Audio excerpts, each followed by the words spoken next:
Shalom. Pelayan firman dalam ibadah saat ini, Minggu 30 Januari 2022 adalah Pendeta Pinehas Jenjengi. Bersama seluruh majelis yang bertugas mengucapkan kepada Bapak Ibu, saudara-saudari dimanapun berada, selamat bersekutu dalam ibadah onsite dan sekaligus live streaming saat ini.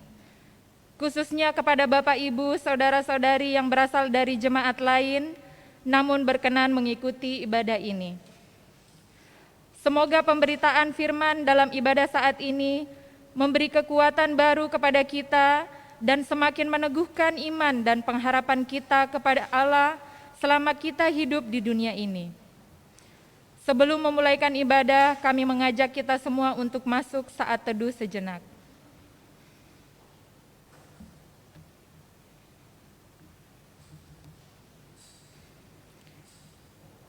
Dengan mengucapkan selamat beribadah, kami undang jemaat berdiri.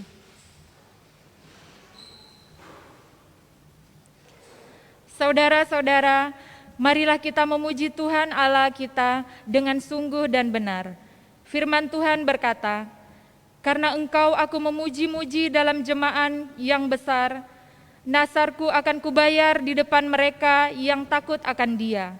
Orang yang rendah hati akan makan dengan kenyang, orang yang mencari Tuhan akan memuji-muji Dia.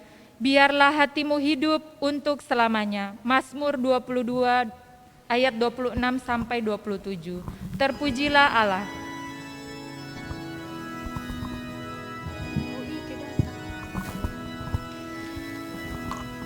Terpujilah Allah, hikmat-Nya besar, begitu kasih-Nya tuk dunia cemar, sehingga diberilah putranya kudus, mengangkat manusia serta menebus. Pujilah, pujilah, buatlah dunia bergemar, bergemar, mendengar suaranya. Dapatkanlah Allah demi putranya, beri puji padanya sebab hikmat-Nya. Dan darah anak-Nya lah yang menebus mereka yang yakinkan janji kudus. Dosanya betapapun juga keji, dihapus olehnya, dibasuh bersih. Pujilah, pujilah, buatlah dunia bergemar, bergemar, mendengar suaranya. Dapatkanlah Allah demi putranya, beri puji padanya sebab hikmat-Nya. Dalam nama Bapa, Anak, dan Roh Kudus. Amin. Kasih karunia dan damai sejahtera atas kamu dari Allah Bapa kita, dan dari Yesus Kristus Tuhan, dan dari Roh Kudus menyertai kamu sekalian.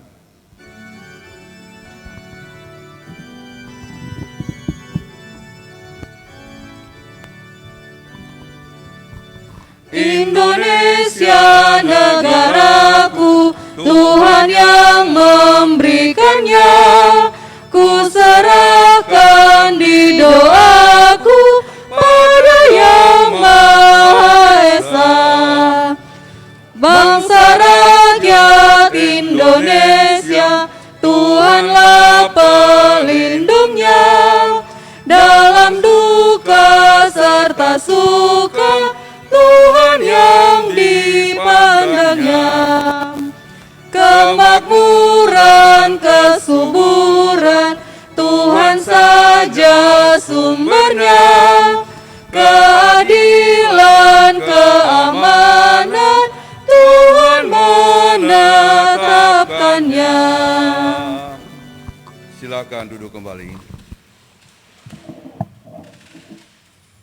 Saudara-saudara, dengarkanlah hukum Allah yang diambil dari kitab Matius 22 ayat 37 sampai 40 demikian.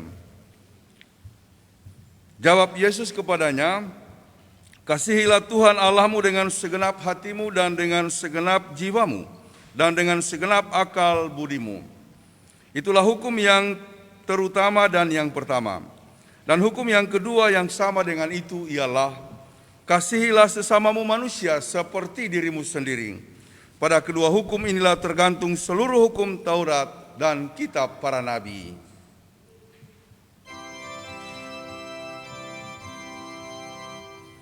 Siapa yang berpegang pada sabda Tuhan dan setia mematuhinya, hidupnya mulia dalam cahaya baka, bersekutu dengan Tuhannya. Percayalah dan pegang sabdanya, hidupmu dalam Yesus sungguh bahagia.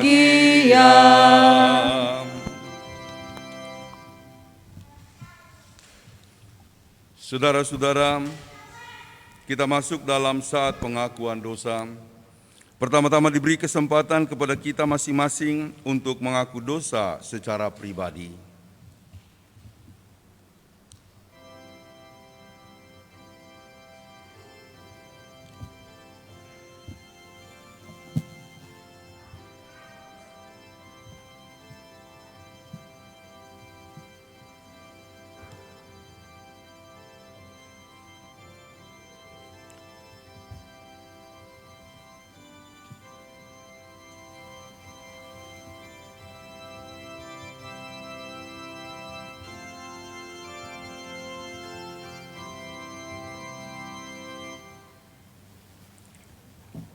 Bapa di sorga, kami mengaku bahwa dalam hidup ini kami banyak melakukan kejahatan, kami berdosa di hadapan-Mu, kami merendahkan hati, kami menyadari betapa hidup kami penuh dengan noda dan celah dosa di hadapan Tuhan. Kami memohon ampun atas segala dosa-dosa kami, Tuhan, yang kami lakukan dengan sengaja ataupun tidak sengaja dalam kehidupan kami sebagai keluarga, sebagai bagian dari masyarakat, ataupun sebagai karyawan di kantor, atau sebagai sahabat. Tuhan, bila mana dosa itu terus mengikat kami menderita karenanya. Bebaskanlah kami ya Tuhan dari segala cengkeraman dosa yang menekan, sehingga kami tidak binasa. Ampunilah kami ya Tuhan. Dalam nama Tuhan Yesus Kristus, kami memohon pengampunan-Mu. Amin.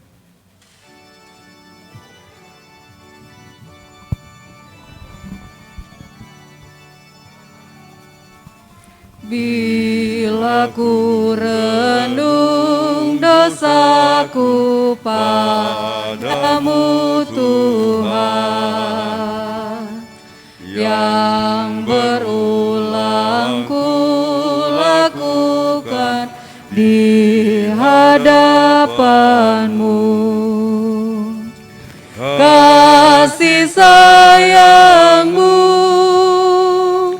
perlindunganku, di bawah naungan sayap-Mu, damai hatiku. Kasih sayang-Mu, pengharapan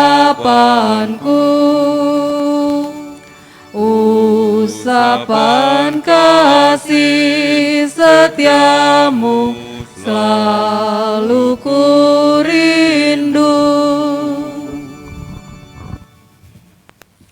Jemaat, setelah kita mengaku segala dosa kita kepada Tuhan, maka sekarang dengarkanlah berita pengampunan dosa. 1 Yohanes 4 ayat 9 sampai 10. Dalam hal inilah kasih Allah dinyatakan di tengah-tengah kita, yaitu bahwa Allah telah mengutus anaknya yang tunggal ke dalam dunia, supaya kita hidup olehnya. Inilah kasih itu. Bukan kita yang telah mengasihi Allah, tetapi Allah yang telah mengasihi kita dan yang telah mengutus anaknya sebagai pendamaian bagi dosa-dosa kita.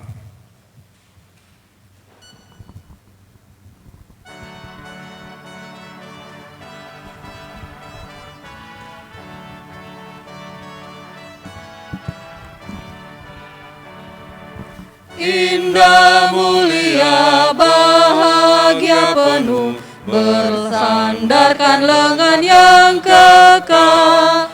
Damai dan berkat sungguh milikku, bersandarkan lengan yang kekal. Aman, aman, dari bencana dan sesat. Aman, aman, bersandarkan lengan yang kekal. Saudara-saudara, kita mempersiapkan diri untuk pembacaan dan perenungan firman Tuhan.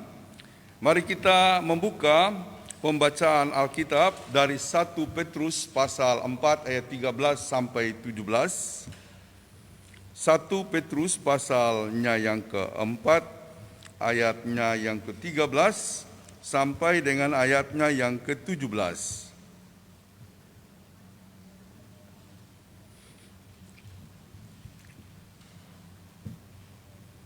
Marilah kita berdoa untuk pembacaan dan pemberitaan firman dengan menyanyikan "Kusiapkan hatiku Tuhan".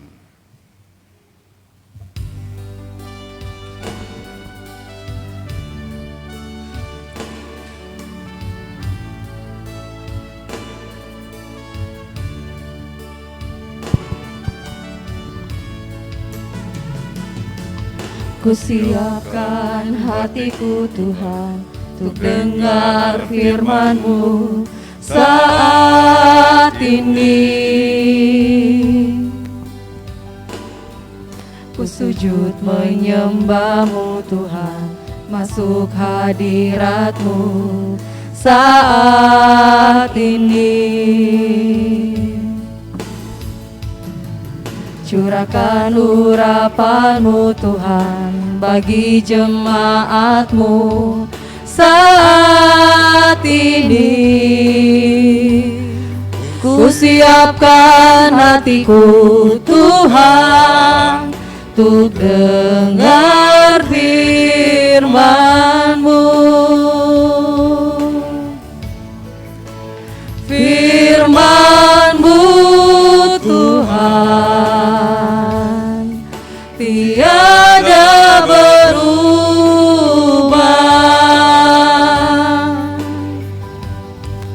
dahulu, sekarang, selama-lamanya tiada berubah. Firman-Mu Tuhan, penolong hidupku. Ku siapkan hatiku Tuhan, untuk dengar firman-Mu.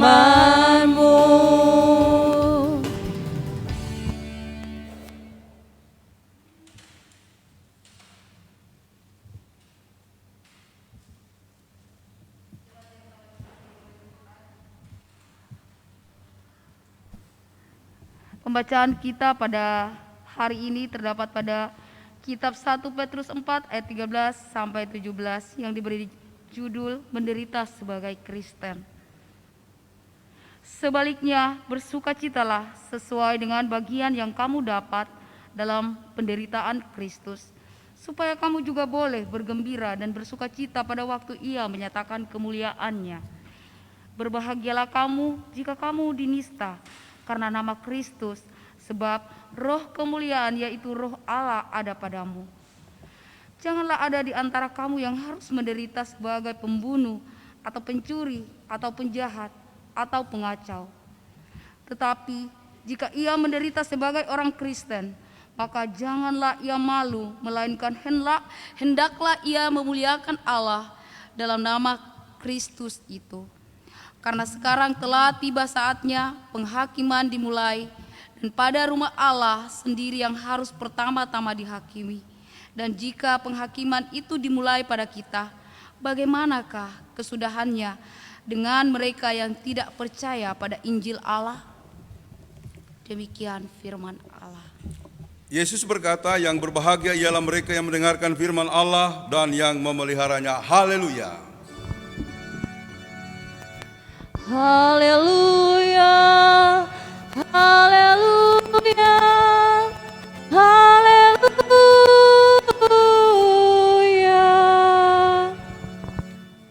Untuk kita yang beribadah di dalam gereja ini maupun Bapak Ibu Saudara-saudara yang mengikuti ibadah live streaming dari rumah masing-masing, saya menyapa kita semua. Shalom. Hari ini temanya masih berkaitan dengan tema minggu lalu. Minggu lalu adalah hidup berdampingan dengan umat beragama lain. Tetapi tema hari ini bersaksi dalam masyarakat majemuk. Bersaksi dalam masyarakat majemuk. Saudara-saudara, kami dulu punya 3 berturut-turut ya, bukan sekaligus. 3 asisten rumah tangga, pembantu. Cuma sekarang ini tidak boleh dibilang pembantu, asisten rumah tangga. Nah, pertama-tama dulu itu Mbak Sar ya, nggak apa-apa saya sebutkan namanya, Mbak Sar dengan anaknya Pras. Dia rajin, baik ya. Setelah setahun dia kemudian bekerja di rumah, dia pamit untuk mudik Lebaran. Setelah itu nggak pulang-pulang, dia nggak balik lagi ke rumah. Nah, beberapa bulan kemudian kami ada acara syukuran di sebuah keluarga, tidak jauh dari komplek kami. Ketika kami datang ke situ, dia ada di situ. Lah, kami bilang, Mbak Sar, kau di sini, kau nggak bilang Mbak Sar mau pindah begitu. Kami tunggu loh. Nah, akhirnya dia minta maaf bahwa dia dari kampung pulang langsung ke keluarga yang di mana dia bekerja itu. Setelah selesai acara kebaktian, si ibu tuan rumah di situ mengatakan begini, Pak Pendeta, saya mau cerita tentang Mbak Sar. Ada apa? Dia bercerita tentang Pak Pendeta dan keluarga. Wah, saya pikir ceritanya jelek nih. Dia kemudian menceritakan kepada kami, Mbak Sar itu bukan yang gak mau tinggal sama Bapak. Dia senang sekali. Ya, karena apa? Karena Bapak itu dengan Ibu menganggap dia itu sebagai keluarga sendiri. Anaknya itu sudah kayak anak sendiri. Memang di rumah kalau makan kita nggak anggap dia pembantu, ya. Jadi kita anggap dia anggota keluarga. Pada awalnya malu gitu ya. Tapi ayo Mbak Sar, kita makanlah. Mbak Sar ini bukan orang lain, ya. Kita ini sudah keluarga. Jadi kalau ada apa-apa kita nikmati bersama. Kadang-kadang anak-anaknya kalau saya pergi, ya saya ajak. Lagi pula dia suka ngikut, ya kan. Bapak, aku ikut ya, ikut aja. Mau kemana pergi? Pak, aku ikut. Kalau dia nggak diajak, nangis begitu ya. Akhirnya dia lengket. Saking lengketnya, udah kayak orang tuanya. Pak, aku boleh digendong nggak? Aku gendong gitu kan. Pak, aku boleh naik di punggungnya, kuda-kudaan. Aku ajak naik kuda-kudaan. Begitu lengketnya. Sampai Mbak Par khawatir. Mbak Sar khawatir. Ya kan? Akhirnya dia pindah. Apa kekhawatirannya? Dia bilang sama tuan rumah atau nyonya rumahnya yang baru, Bu, aku takut Bu, itu Pak Pendeta baik sekali. Aku takut jadi Kristen begitu ya. anakku nanti jadi Kristen, aku takut makanya aku pindah. Oh gitu. Oh puji Tuhan. Saya pikir itu ibu akan menceritakan kesannya Mbak Sar kepada kami yang jelek-jelek ya. Dia takut rupanya jadi Kristen. Padahal kita tidak bermaksud membuat dia Kristen. Kita hanya mau menunjukkan kasih Kristianitas kita. Ya. Jadi teman-teman, kalau ada pembantu jangan anggap dia pembantu. Anggaplah dia bagian dari keluarga kita. Siapapun yang datang di rumah kita, anggaplah dia sebagai keluarga kita.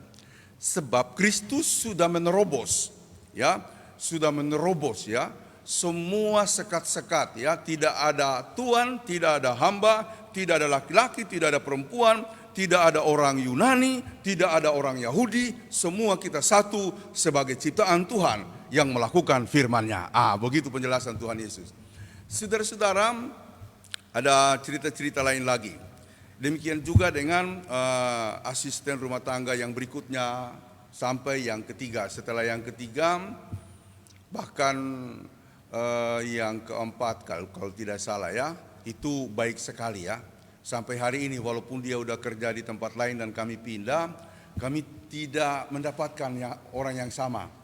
Maka itu kami bersepakat dengan Ibu Gembala, udahlah kita nggak usah cari lagi. Toh si Butet udah besar ya. Dia harus nyuci baju, saya juga kadang-kadang nyuci baju gitu kan. Di Mama Butet kalau dia capek, dia tidak sempat, saya nyuci ya. Karena kami sudah bersepakat dulu dari menikah, nggak usah dipersoalkan. Kalau nggak sarapan pagi nggak usah ribut begitu ya, karena nggak bisa masak.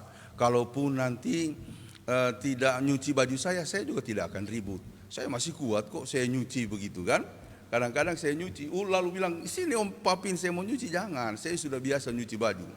Kalau Butet, dia pakai mesin cuci, saya nggak bisa. Saya nggak puas gitu loh kalau nyuci baju pakai mesin. Saya harus cuci sampai di leher-lehernya, ketiak-ketiaknya semua gitu kan. Puas rasanya. Kalau dicuci pakai mesin, kayaknya masih ada yang tertinggal. Itu ya. Jadi sampai hari ini kita nggak pakai pembantu lagi, apalagi kadang-kadang Ruth dengan Reni dan teman-teman datang, itulah pembantu kita. Tapi tidak boleh disebut pembantu ya, tidak boleh disebut pembantu. Saudara-saudara, kita dipanggil untuk bersaksi dimanapun berada dan kita berada dalam masyarakat majemuk. Nah, saya membaca beberapa artikel tentang Indonesia dan di situ ditekankan begini. Kita tidak bisa hidup tanpa orang lain. Kita bertumbuh bersama dengan agama lain, bersama dengan suku-suku yang lain. Karena itu, kita harus mampu untuk mengekspresikan suatu kehidupan yang sesuai dengan kondisi. Istilah teologisnya, suatu pemberitaan Injil yang kontekstual. Nah, sekarang ini lagi ribut ya. Lagi ribut antara Pak Edi Mulyadi dan masyarakat Dayak. Sampai perwakilan masyarakat Dayak sudah datang di Jakarta ya. Meminta pertanggungjawaban Pak Edi Mulyadi yang katanya menganggap bahwa daerah di Kalimantan Timur itu tempat pembuangan apa? Jin ya. Pembuangan jin. Ada malah temannya yang mengatakan entah yang dia maksud itu orang yang datang monyet atau memang di situ adalah tempat monyet-monyet begitu ya. Jadi memang hati-hati untuk berujar ya, apalagi kalau terkait dengan media sosial ya, hati-hati ya. Ya, jadi saya harap orang-orang di GKST Gloria Jakarta menjaga, kalau dulu menjaga mulut ya, sekarang juga menjaga jari jemari ya kan. Wah, Tuhan, saya memang benci sama dia. Saya pernah baca status ibu-ibu begitu. Tuhan, saya sakit hati. Tanda serunya sampai 10. Balaslah dia Tuhan. Saya kira ini orang Kristen atau bukan. Saya cek orang Kristen. Nggak boleh begitu. Nggak boleh. Media sosial ini hati-hati ya. Jadi kalau dulu mulutmu harimaumu, sekarang jarimu harimaumu. Nah, jadi kita harus bersaksi di tengah-tengah situasi di mana kita berada. Sekali lagi, kita tidak bisa hidup tanpa orang lain. Kita bertumbuh bersama dengan orang lain. Karena itu kita harus menyesuaikan diri dalam kehidupan. Kita tidak bisa ya menjadi apapun dalam kehidupan kita. Saya misalnya ya menyebut dua peneliti, Klit Kluchon, antropolog, dan dia menulis buku dengan seorang psikolog bernama Henry Murray. Di dalam bukunya ada beberapa catatan. Kita ini seperti semua orang lain. Artinya kita ini bagian dari orang lain. Seluruh umat manusia itu merupakan bagian dari kehidupan kita. Atau kita ini seperti sejumlah orang lain dalam kelompok. Ya. Atau dia bilang kita ini tidak seperti siapapun bagi mereka yang menutup diri. Bagi mereka yang introvert. Tidak akan menjadi apa-apa. Intinya dari perkataan kedua peneliti ini sebagai seorang antropolog dan psikolog, kita tidak bisa hidup tanpa orang lain. Nah karenanya kita harus membangun suatu narasi kehidupan yang bisa atau memungkinkan kita ada di tengah-tengah orang lain. Nah saudara-saudara, Yesus Kristus menjadi pola daripada kehidupan kita di tengah-tengah orang lain. Yang menarik, dia sudah membereskan persoalan-persoalan yang disebut sekat-sekat kesukuan, sekat-sekat gender, sekat-sekat ideologi, sekat-sekat sosial antara yang di atas atau yang di bawah. Sehingga orang Kristen diharapkan mengalir, dia bisa ada di mana-mana tanpa kemudian mengalami persoalan-persoalan yang terkait dengan keyakinannya. Bahwa orang menolak kita itu nanti saya jelaskan. Tapi intinya bahwa orang Kristen masuk kemana-mana, seharusnya dia bisa diterima. Karena itu di beberapa tempat atau juga kalau katekisasi saya mengajarkan, coba lihat nomor WA-nya. Apakah di situ cuma teman-teman Kristen? Ataukah ada orang beragama yang lain? Ya, nggak usah kita berkenalan dengan ustadz ya. Mungkin akses kita ke sana barangkali tidak ada. Minimal kita punya teman-teman yang beragama yang lain. Maka itu mari kita perhatikan WA kita. Sebentar pulang ya, hitung. Ada enggak orang-orang beragama yang lain di nomor handphone saya, nomor-nomor orang-orang lain yang beragama lain, atau nomor-nomor WhatsApp. Itu membuktikan bahwa kita manusia yang tidak menutup diri. Atau manusia yang sudah lahir baru menurut cara pandang Kristus yang sudah membereskan soal sekat-sekat keagamaan, sekat-sekat sosial, apalagi gender. Makanya nanti periksa ya. Ya kalau tidak ada, itu berarti merupakan tantangan bagi kita. Kayaknya saya kurang gaul deh. Ya hitung, minimal ada 10. Minimal ada 10. Ya saya kira kalau teman-teman di Jakarta adalah ya. Kalau cuma 10 adalah ya.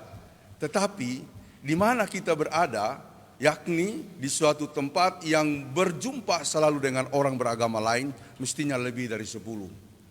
Lebih dari 10. Saudara-saudara, kenapa topik ini penting? Karena ya kita berada dalam situasi majemuk. Kita belajar dari kasus konflik Poso, kelihatannya kita sama-sama tapi ternyata kita konflik. Walaupun studi lain memperlihatkan konflik itu juga disebabkan oleh faktor politik. Namun kita tetap harus belajar dari sana, mengapa kehidupan keberagamaan kita di sana yang dulunya akur dan baik-baik saja bisa terkoyak. Lalu kemudian kita saling membunuh. Jadi harus ada renungan tersendiri di situ. Malah saya sebenarnya punya misi, GKST berdasarkan pengalaman itu harus menjadi rumah bersama bagi semua kalangan agama. Dalam pikiran saya, kalau Tuhan berkenan untuk melibatkan dalam kancah pelayanan baik secara organisasi maupun secara kemasyarakatan, semua elemen-elemen kekristenan, mau Pantekosta, mau Katolik, mau Advent, mau Baptis, mau Bala Keselamatan, akan saya gandeng, akan kita gandeng. Harus hidup bersama, karena di daerah sana masih ada saja friksi-friksi antara kelompok Kristen. Jangankan dengan agama yang lain, antara Kristen. Yang kedua, misi saya adalah menjadikan GKST gereja terbesar loh di Sulawesi Tengah. Dia harus menjadi leader untuk pelaksanaan kehidupan yang rukun antar agama. Dia harus tampil untuk memimpin kehidupan keagamaan yang rukun. Gereja terbesar, 400.000 orangnya, warganya, bahkan lebih sebenarnya. Mengapa dia tidak belajar dari kasus kemarin? Dia harus menjadikan rumah GKST rumah bersama untuk semua agama. Dan tidak boleh ada lagi ujaran-ujaran celah-mencela antara Kristen ke Islam, ke Hindu, ke Buddha, apalagi ke yang lain-lain yang punya keyakinan tentang agama-agama kuno. Jadi demikianlah kita harus menerjemahkan misi GKST. Oke, kita kembali kepada topik kita. Kita harus bersaksi. Landasan kita untuk bersaksi dalam masyarakat majemuk, dan karena itu kita harus bergaul dengan mereka, adalah 2 Petrus 1 ayat 5 sampai 7. Justru karena itu saudara-saudara, semoga dengan sungguh-sungguh kamu berusaha menambahkan kepada imanmu kebajikan, kepada kebajikan pengetahuan, kepada pengetahuan ketekunan, kepada ketekunan penguasaan diri, kepada penguasaan diri kesalehan, kepada kesalehan kasih kepada saudara-saudaramu, kepada kasih saudara-saudaramu, kasih kepada semua orang. Coba lihat urut-urutannya, bukan cuma kasih kepada orang-orang di dalam gereja kita, semua orang. Pertanyaannya adalah, adakah perasaan kekristenan, nilai kekristenan dan kasih saya dirasakan oleh orang-orang lain? Nah, itu dasarnya. Masih ada ayat-ayat yang lain. Misalnya Yohanes 13. Yohanes 13 di salah satu ayatnya dikatakan, hendaklah kamu saling mengasihi sama seperti aku telah mengasihi kamu. Di pasal 15 itu ada satu ayatnya yang mengatakan, perintahku adalah, inilah perintahku, supaya kamu saling mengasihi. Dan kasih yang diajarkan Yesus itu bukan kasih parsial, bukan kasih yang hanya untuk saudara-saudara saja, melainkan kasih yang luas, kasih yang ditujukan kepada siapapun. Kalau saya menjelaskan demikian, bukan berarti tanpa persoalan, bukan berarti tanpa tantangan. Orang Kristen dimanapun dia bersaksi, itu selalu mendapatkan tantangan yang besar. Ya, dihina, dinista. Paulus mengatakan, berkatilah orang yang mengutuk kamu. Sekali lagi aku berkata, berkatilah orang yang mengutuk kamu. Jadi tidak ada istilah bahwa kita akan melawan. Nah, kita bersaksi karena kita ingin menyatakan kesaksian kita. Dalam rangka bersaksi di tengah-tengah orang lain, entahkah kita mengalami tekanan atau hinaan, saya mau mengatakan ada dua peluang di sana. Yang pertama begini, saat kita bersama-sama dengan orang lain, entah diterima dengan baik atau tidak, maka itulah ruang lingkup di mana kita dapat menunjukkan siapa atau bagaimana keimanan kita, siapa yang kita percayai atau bagaimana iman kita. Kalau umpamanya kita bersikap sebaliknya, maka sulit untuk kita bersaksi. Itu peluang yang pertama. Jadi dengan masuk dalam situasi yang lain, kita mempunyai peluang, apalagi kalau bisa bersahabat. Saya merasakan itu ketika melakukan studi di UIN Ciputat. Semua orang ketika menjadi teman, ya, kadang-kadang saya dipanggil kiai, kadang-kadang dipanggil kiai pendeta, begitu ya. Kalau teman-teman ustadz, kan rata-rata mereka yang datang di situ dosen, dan dosen itu biasanya rata-rata ustadz, selalu mengatakan, ini Pak Pin, dia pendeta. Ya, kadang-kadang mereka sebut ini kiai pendeta ini. Dia udah studi Islam jadi kiai pendeta.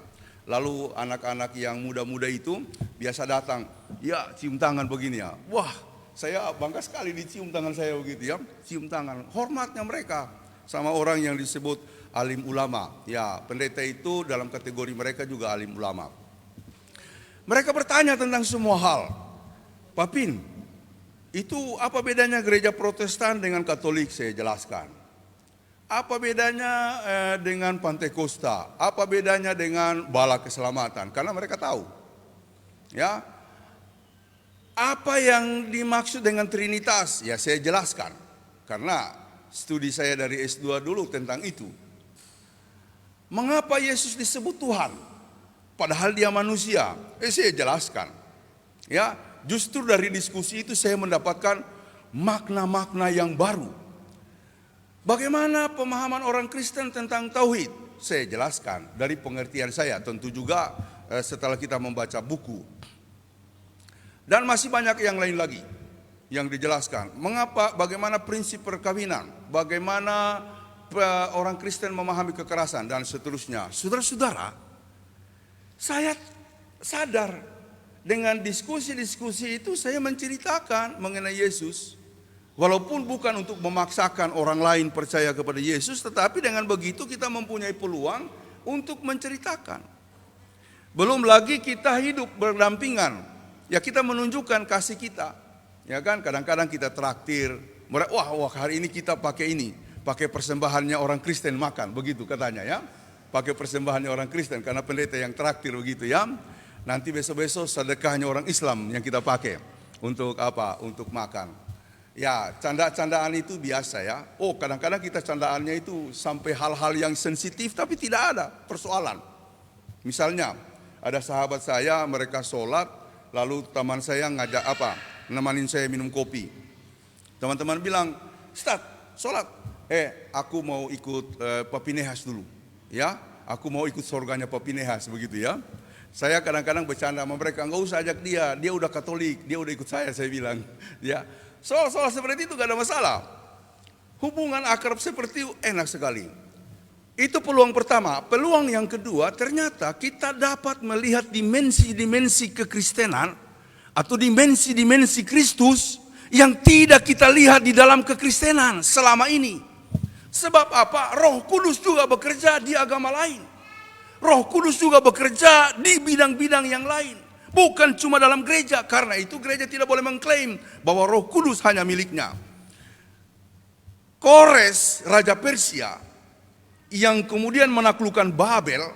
Babel ini yang menaklukkan Israel. Raja Babel yang kemudian menyuruh atau mengangkat orang-orang Israel jadi budak. Ratusan tahun orang Israel dalam perbudakan di Babel. Lalu Raja Persia namanya Kores atau Koresi itu bangkit menaklukkan Babel. Setelah itu ada kebijakan politik daripada Raja Persia yang mengatakan budak-budak yang ada di negara Babel yang sudah kita taklukkan, biarkan mereka pulang ke Israel. Tapi dengan cara didaftar, bertahap kembalinya. Firman Tuhan mengatakan Allah memakai orang-orang di luar umatnya untuk menolong orang-orang Israel. Bayangkan itu. Dimensi kuasa Allah yang tidak hanya dapat dilihat dalam lingkupan umat Tuhan. Demikian juga kita kalau bergaul, suatu waktu akan melihat bagaimana Kristus bekerja di sana. Itu dua peluang yang saya sebutkan. Nah, kalau misalnya kita berada dalam tekanan, ya nggak apa-apa. Dikatakan dalam pembacaan tadi, lebih baik kita menderita karena Kristus daripada kita menderita karena kejahatan. Ya kan? Daripada kita menderita karena kita mencuri, karena kita membunuh, dan lain-lain sebagainya. Lebih baik kita menderita karena Kristus. Jadi kita akan bersaksi, tetapi kalau ada tantangan, jangan menyerah. Karena memang disitulah kita mau membuktikan kehidupan beriman kita. Selanjutnya saudara-saudara, apa yang dinasihatkan Paulus tadi, menekankan hal-hal sebagai berikut. Janganlah ada di antara kamu yang harus menderita sebagai pembunuh atau pencuri atau penjahat yang saya singgung tadi ya. Tetapi jika ia menderita sebagai orang Kristen, maka janganlah ia malu, melainkan hendaklah ia memuliakan Allah dalam nama Kristus. Karena sekarang telah tiba saatnya penghakiman dimulai, dan pada rumah Allah sendiri yang harus pertama-tama dihakimi. Dan jika penghakiman itu dimulai pada kita, bagaimanakah kesudahannya dengan mereka yang tidak percaya pada Injil Allah? Bukan cuma percaya pada Injil aja Allah, bagaimana dengan mereka yang tidak siap menderita yang tidak siap menderita. Akhirnya saudara-saudara, kita harus maju. Kita harus maju. Ya, jangankan menghadapi dunia sosial yang kadang kala melahirkan banyak tantangan, di dalam kehidupan kita saja, ya, di dalam kehidupan kita saja, ya kan? Kadang-kadang ada tantangan, ada masalah, begitu ya. Kemarin kita sudah evaluasi panitia, ini bukan evaluasi akhir ya, ini evaluasi internal. Karena panitia Natal dan Paskah masih akan bekerja untuk Paskah bulan April tahun ini. Kemarin sudah evaluasi, ya, cuma sayang makanan banyak sekali, ya kan? Saya sih lihat mereka sih tidak berkata apa-apa, cuma saya baca ada mimik rasa kecewa begitu loh. Ya kan, panitia, oh ya tanggal 29 enggak datang. Ya kan? Bagaimana itu? Belum kita berhadapan dengan tantangan yang luar, itu belum komit begitu kan? Majelis juga. Majelis cuma saya dengan Bu Ros. Ya kan? Dengan calon majelis yang lain. Ya. Ada rasa kecewa kemarin saya lihat. Makanan banyak. Karena sempat terujar, iya kita kira banyak yang mau datang, makanya kita panggil orang Cimanggis, lihat masakan. Terpaksa kita bawa bungkus, yang untuk saya, bungkusan saya paling besar. Sudah ada dui lagi toh, udah sebentar pulang saya kasih panas itu dui ya, saya nikmati sendiri. Ya, maksud saya begini saudara-saudara, kalau berkomitmen itu untuk sesuatu, apalagi ada yang sudah bersedia, mari kita hargai itu. Ya, mari kita hargai, kecuali ada sesuatu yang memang tidak bisa dihindari begitu ya. Karena saya sedih juga kemarin ya. Ya, bahkan yang ngusul-ngusul pertama sampai yang nunjuk-nunjuk tangan supaya tanggal 29 itu kan sudah dipending 3 kali acara kita. Toh nggak datang begitu ya. Jadi ya itu baru persoalan sepele kecil ya. Persoalan sepele kecil tetapi penting untuk kita sikapi, karena orang Kristen itu, saya yakin itu digembleng supaya punya komitmen yang berbeda dengan orang lain. Kita tidak usah bahas bagaimana mereka membangun spirit dan kemudian komitmen dalam rangka kehidupan sosialnya. Biasanya kan kita dibangun dari segi iman. Kita tidak usah bahas orang lain, kita dulu. Orang Kristen itu spiritnya luar biasa. Spiritnya luar biasa. Dan saya berharap jangan spirit itu hilang. Spiritnya luar biasa. Saya pikir kita kalau dalam kondisi seperti kemarin, ini padahal mau menjadi tuan rumah klasis ya tahun depan ya, itu besar itu. Wah, mudah-mudahan kita tetap semangat ya dan melakukan. Yang pertama kita mau menunjukkan bahwa kita cinta dengan saudara-saudara kita di daerah dan memberi kesempatan kepada mereka untuk datang, karena sebagian terbesar mereka berkata, oh ini vambe ya kuraneo beredoiku, vambe ya kuraneo ane jelarin jauh rincang pada kejelaku. Ya kita jadi tuan rumah. Memang ada keraguan. Saya lagi salut sama itu pendeta Dewi Penyami. Dia yang berdiri. Saya pernah ikut ibadah GKST Gloria Jakarta. Mereka kompak dan solid. Baru diketuk palu.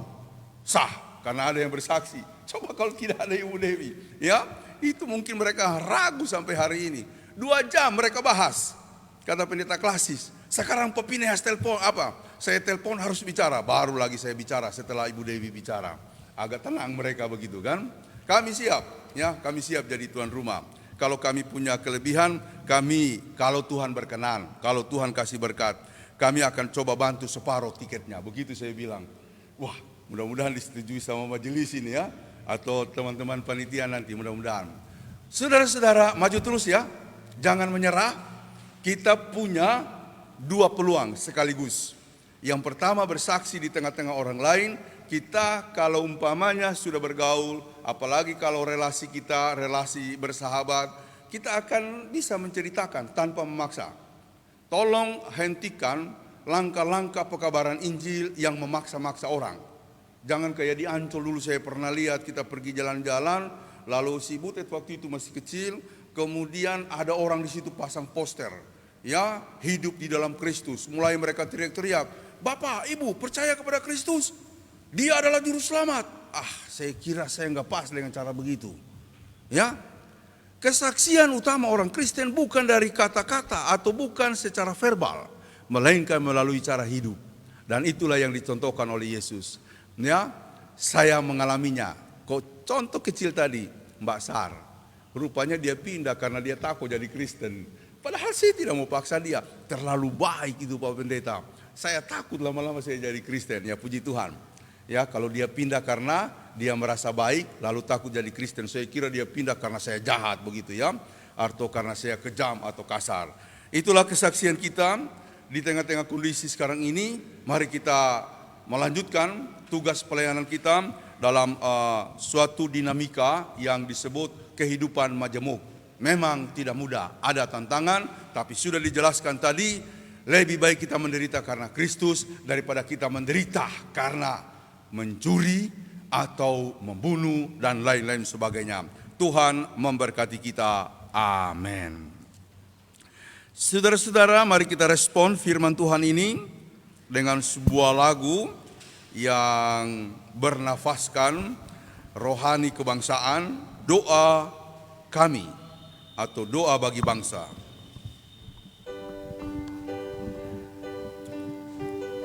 Yang tahu lagu ini silakan angkat dengan nyaring. Syukur untuk setiap rencanamu dan rancanganmu yang mulia. Dalam satu tubuh kami bersatu, menjadi duta kerajaan-Mu. Ku ucapkan berkat atas Indonesia, biar kemuliaan Tuhan akan nyata. Kami rindu melihat Indonesia pulih dari semua problema, hidup dalam jalan kebenaran-Mu, pancarkan terang kemuliaan-Mu.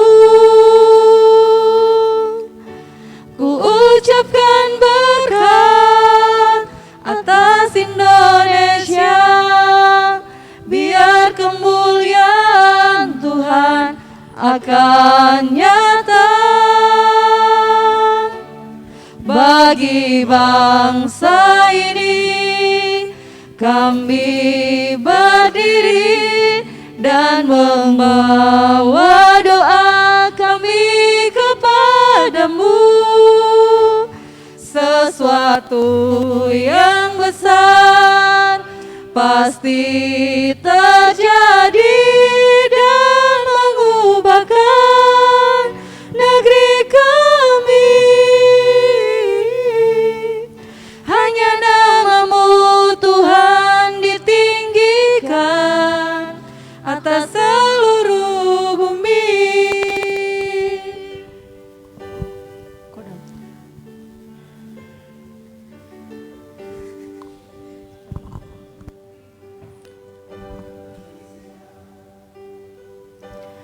Pulih dari semua problema,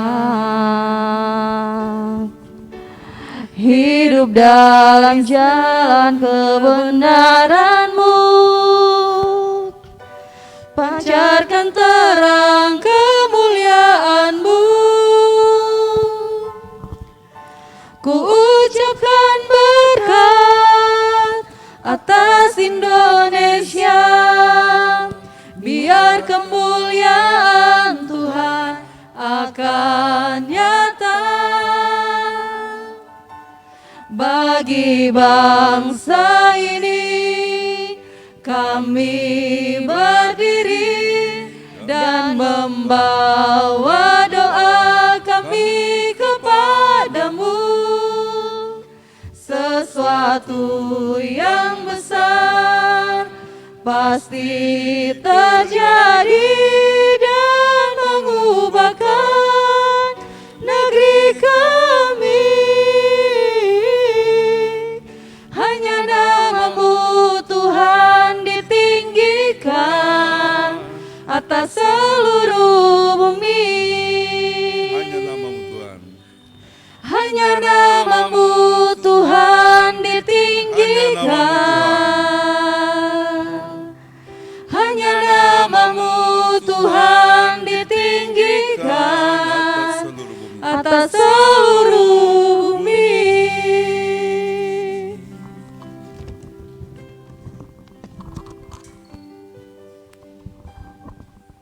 Mari kita bangkit berdiri.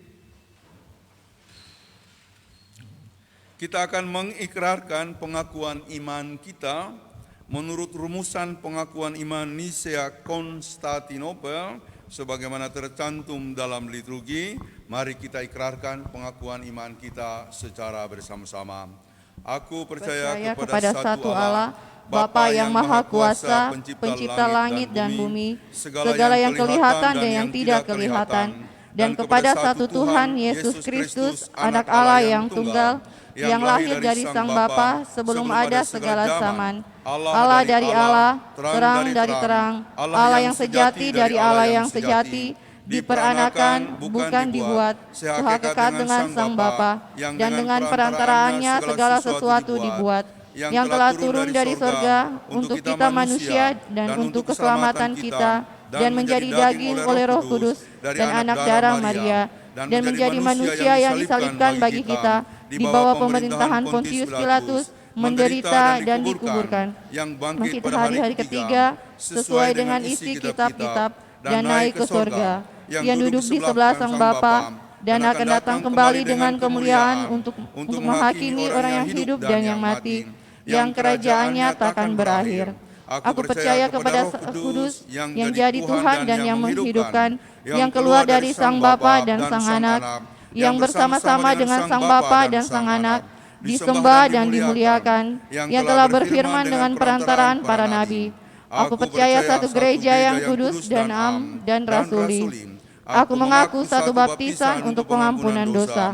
Aku menantikan kebangkitan orang mati dan kehidupan di zaman yang akan datang. Amin. Silakan duduk kembali. Jemaat, marilah kita memberikan persembahan syukur kita kepada Tuhan sambil mengingat firman ini.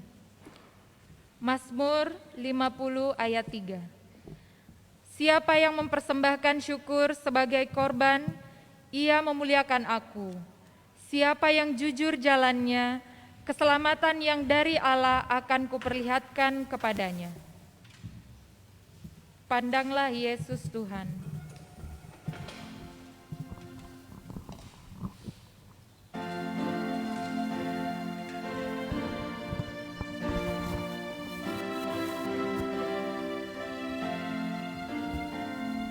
Pandanglah Yesus Tuhan yang berlimpah kasih. Dialah sumber anugerah yang mencukupkanmu. Pandanglah Yesus Tuhan penjamin hidupmu. Siapa suka memberi, diberikan berkat-Nya. Senantiasa menilik hatimu, membawa sukacitanya di dalam kalbumu. Pandanglah Yesus Tuhan dan harap kasih-Nya. Jalan siara hidupmu dipimpinnya teguh.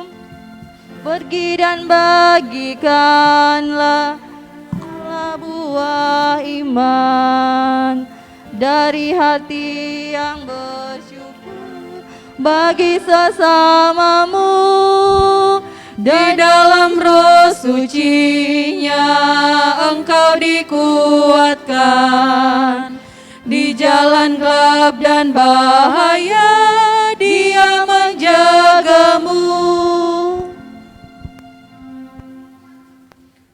mendoakan persembahan, kita jemput jemaat berdiri. Kita berdoa.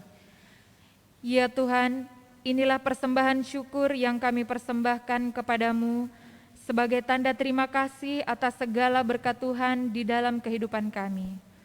Terimalah persembahan ini dan kuduskanlah agar dapat dipakai dalam pekerjaan pelayanan gerejamu. Amin. Silakan duduk kembali.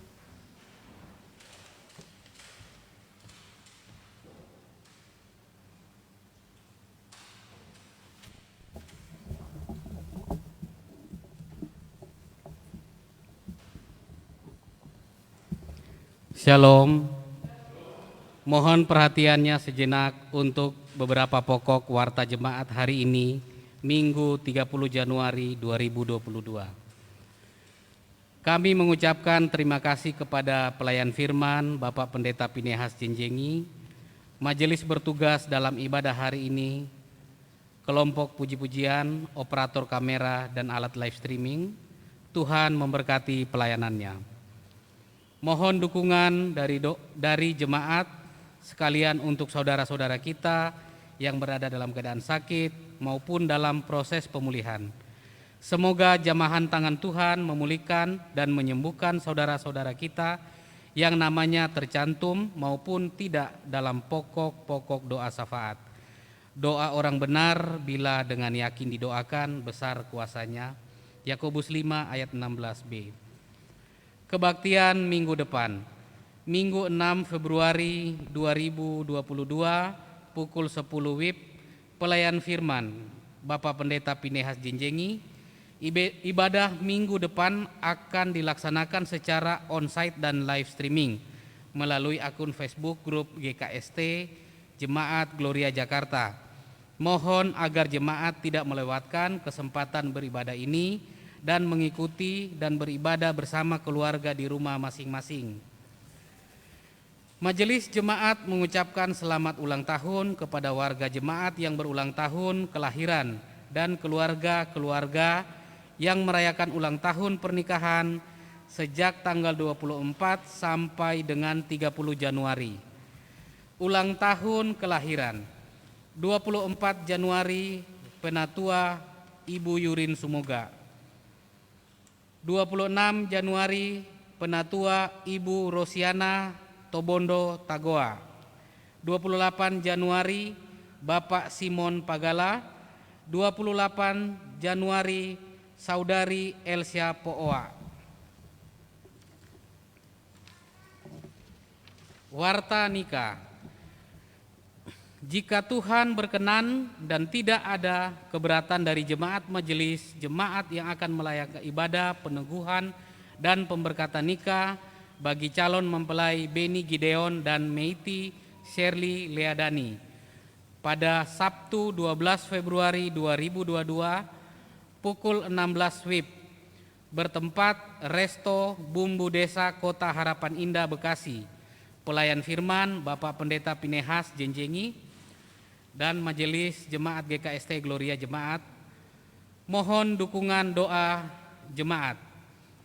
Bimbingan nikah tahap ketiga bagi calon mempelai Beni Gideon dan Meiti Shirley Ledani via aplikasi Zoom dilaksanakan pada hari Senin 31 Januari 2022 pukul 19 WIB. Pelayan Pendeta Pinehas Jenjengi, Penatua Jemi Pasoa, Penatua Yurin Sumoga.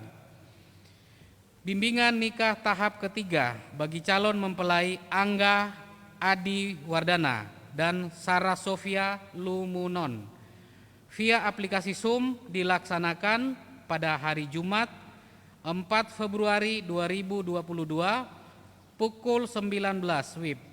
Pelayan Pendeta Pinehas Jenjengi, Penatua Rosiana Tobondo Tagoa, Penatua Petrus Tolage.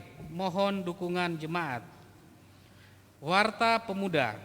Bagi pemuda yang ingin menyalurkan persembahan atau donasinya dalam rangka mendukung pelayanan pemuda, dapat mengirimkan persembahan atau donasinya ke rekening Bendahara Pemuda Gloria.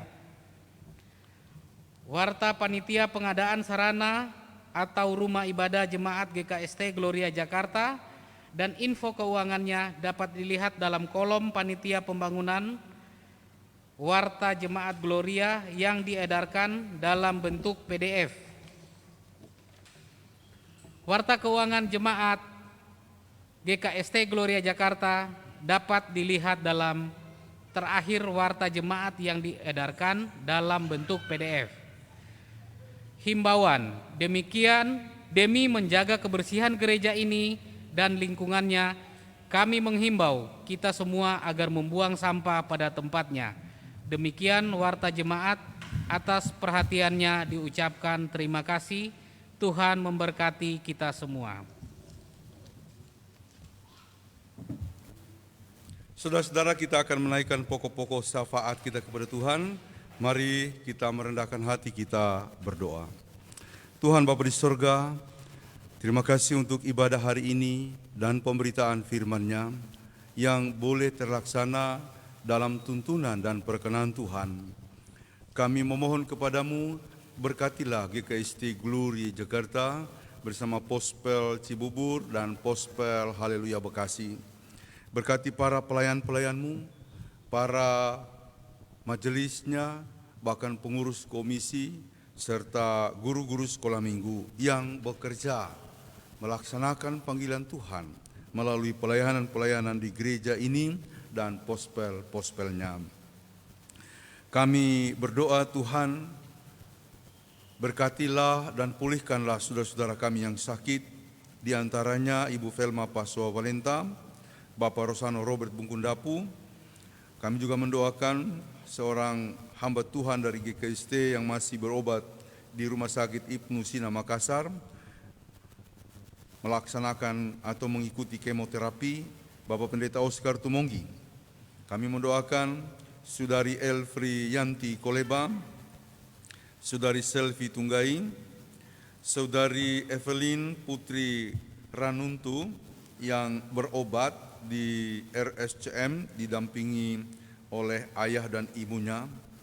Kami mendoakan Arya Tegar Pambudi, seorang anak asuhan di Panti Asuhan El Safan. Tuhan, semua mereka yang dalam kondisi sakit kami mohon kepadamu. Tuhan tolong, Tuhan jamah sehingga mereka beroleh kepulihan. Berkati obat, tindakan, perawatan dari pihak medis maupun keluarga, makanan, minuman, sehingga mereka mendapatkan kekuatan daripada Tuhan.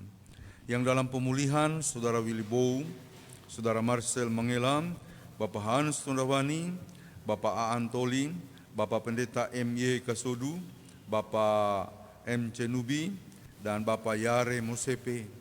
Bahkan semua yang lainnya juga dalam pemulihan, kami mohon kepadamu Tuhan, pulihkanlah mereka. Kami berdoa untuk orang-orang tua kami di lingkungan jemaat ini semuanya, Tuhan memberkati. Kami mendoakan orang-orang tua kami yang ada jauh di daerah, di kampung, di mana saja bersama kaum keluarga, Tuhan berkatilah mereka. Kami mendoakan mereka yang berulang tahun, tanggal 24 Januari 2022, Penatua Yurin Sumoga, 25 Januari Bari Stephenson Paais, 26 Januari Ibu Penatua Rosiana Tobondo Tagoam, 28 Januari Bapak Simon Pagala dan Saudari Elsia Pooa. Kiranya kasih Allah yang penuh kekuatan dan keselamatan itu akan melingkupi mereka, menganugerahkan mereka sukacita, sehingga menjalani hari-hari hidup yang Tuhan telah bukakan dalam komitmen, bahkan juga dalam keinginan melakukan yang terbaik untuk kemuliaan nama Tuhan. Berkati keluarga-keluarga semuanya Bapak yang ada di lingkungan pelayanan kami, Tuhan memberkati mereka dalam bidang pekerjaan, dalam segala pergumulan terkait ekonomi atau kondisi-kondisi lainnya, Tuhan tolonglah mereka. Memberkati pemuda kami Tuhan, pengurusnya, bahkan juga memberkati semua pelayanan mereka. Memberkati anak-anak kami dalam pertumbuhannya, dalam studinya, baik yang di Jakarta, Jawa ini maupun di luar Jawa. atau bahkan di luar negeri, Tuhan memberkati. Saudara-saudara yang terlibat dalam panitia pembangunan, panitia pemilihan majelis baru, bahkan juga saudara-saudara yang mengemban tugas-tugas sekecil apapun itu di lingkungan kami, Tuhan memberkati. Berkati bangsa dan negara kami Bapa, pemerintah dari pusat sampai ke daerah. Tuhan memberkati para aparat, tenaga medis, bahkan Tuhan memberkati langkah-langkah yang masih ditempuh dalam rangka mengatasi wabah COVID-19, terutama dengan varian barunya yang sudah merebak di tengah kami, yakni Omikron. Tuhan tolonglah kami. Berkati ya Bapa di sorga, GKST dalam pelayanan secara keseluruhan. Tuhan memberkati majelis sinode, Tuhan memberkati seluruh pendeta, hamba-hamba Tuhan, penginjil. Tuhan memberkati seluruh penatua diaken, di mana-mana saja, semua unsur-unsur pelayan. Tuhan memberkati gereja-gereja di Indonesia. Tuhan juga memberkati gereja-gereja di lingkungan DKI, di mana kami ikut berkiprah dalam gerakan oikumene di wilayah ini. Tuhan berkatilah semua kami. Tuhan memberkati semua saudara-saudara yang mengikuti ibadah ini. Tuhan menyertai mereka. Kami mendoakan keluarga besar El Safan, Tuhan tolong, Tuhan memberkati langkah-langkah dan pelayanan mereka. Tuhan memberkati setiap orang yang memberikan persembahan syukur. Tuhan melimpahkan segala berkat atas kehidupan mereka, baik yang memberikan syukurnya secara material maupun juga melalui pikiran, tenaga, dan semua yang ingin mereka persembahkan demi memuliakan nama Tuhan di gereja ini. Kami mendoakan keluarga-keluarga muda semuanya Bapa. Tuhan memberkati mereka, menjagai mereka. Bahkan Tuhan memberkati harapan-harapan dan doa-doa mereka. Kiranya damai, kekuatan, dan anugerah dari Allah dipenuhkan dalam kehidupan semua keluarga-keluarga muda ini. Kami mendoakan persiapan pernikahan Saudara Beni Gideon dan Saudari Meti Serli Lidani tanggal 12 Februari mendatang di Resto Bumbu Desa Kota Harapan Indah Bekasi. Tuhan juga memberkati mereka. Demikian juga persiapan pernikahan Angga Adi Wardana dan Sarah Sofia Lumunon kiranya juga dapat dipersiapkan dengan sebaik-baiknya. Tuhan, siapakah kami? Kami bukanlah apa-apa dan siapa-siapa. Kami hanya dapat hidup karena Tuhan. Biarlah Tuhan memberkati kami di minggu yang baru ini, ketika kami bekerja dan melaksanakan rencana kami. Kami tahu Tuhan pasti buka jalan untuk setiap jalan buntu dan persoalan.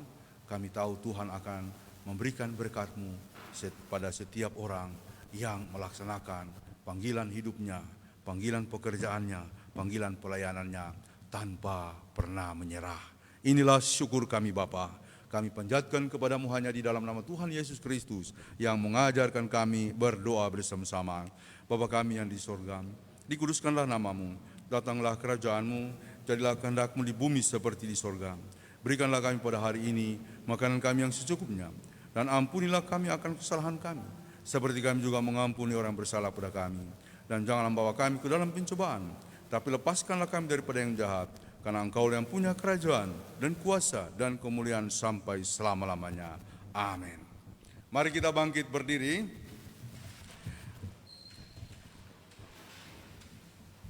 Saudara-saudara, kembalilah ke dalam kehidupan kita sehari-hari dan lakukanlah firman Tuhan, terutama di mana kita harus bersaksi, menyatakan kasih dan kuasa Kristus di tengah-tengah kehidupan kita yang majemuk, di tengah situasi dan masa kini, terutama juga dalam masa di mana pandemi masih mengitari kita. Jangan menyerah, majulah terus. Kiranya Tuhan menolong kita untuk melaksanakan setiap wujud kesaksian kita. Mari kita nyanyikan Tiada Lain Landasanku dari NKB 120 dan juga nanti bahasa pamonanya Karo Sompenti Ondaku. Tiada lain landasanku.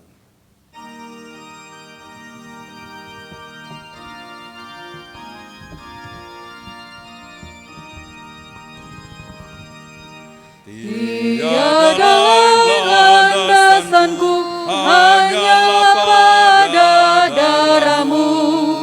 Tiada lain harapanku, ku bersandarkan nama-Mu.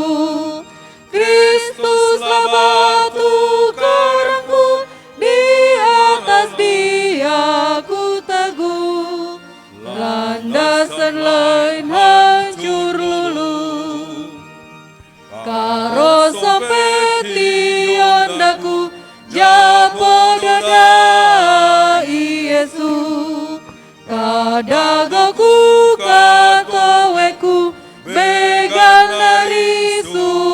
darah.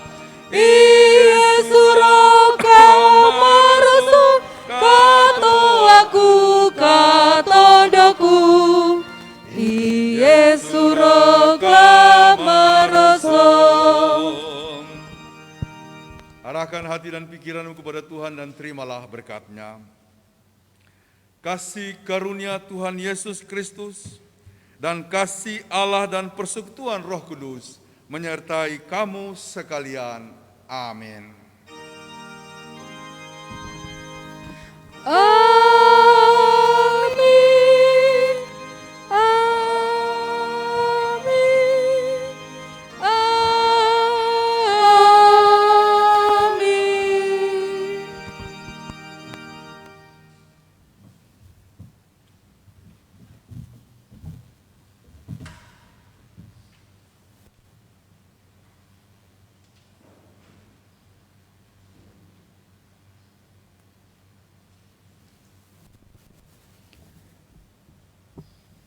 Majelis Jemaat GKST Gloria Jakarta mengucapkan selamat hari Minggu, Tuhan Yesus memberkati.